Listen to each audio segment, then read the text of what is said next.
Hello everyone. Today in this video, we'll see what is wireframing and prototyping. Wireframing is like creating a blueprint or website or app.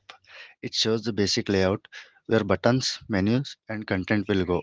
Prototyping brings the wireframe to life. It lets you interact with the designs.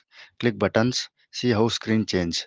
Together, wireframes and prototypes help test ideas early before any real coding begins. What is wireframing? It's a simple sketch of a website or app. It shows the layout and basic features like buttons and menus. Wireframes don't use real content or colors, just the structure. It's a quickly way to plan before designing or coding begins. Why use wireframes? They make it easy to plan the design before development. They are quick to update, so changes are simple, and they help everyone understand the structure, from designers to developers to stakeholders. What is prototyping? Prototyping is creating working model of a product.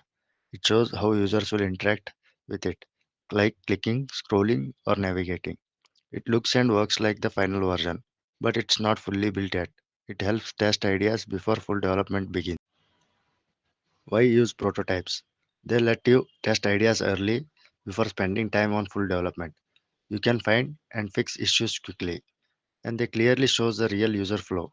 So teams and stakeholders know exactly how the product will work.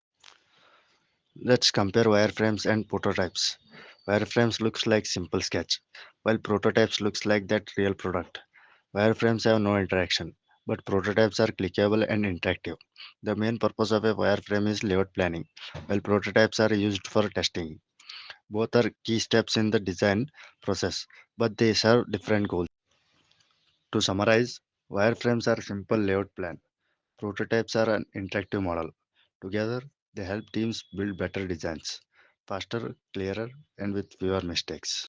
Thank you for spending some time on this video. Let's catch up in another video with another topic.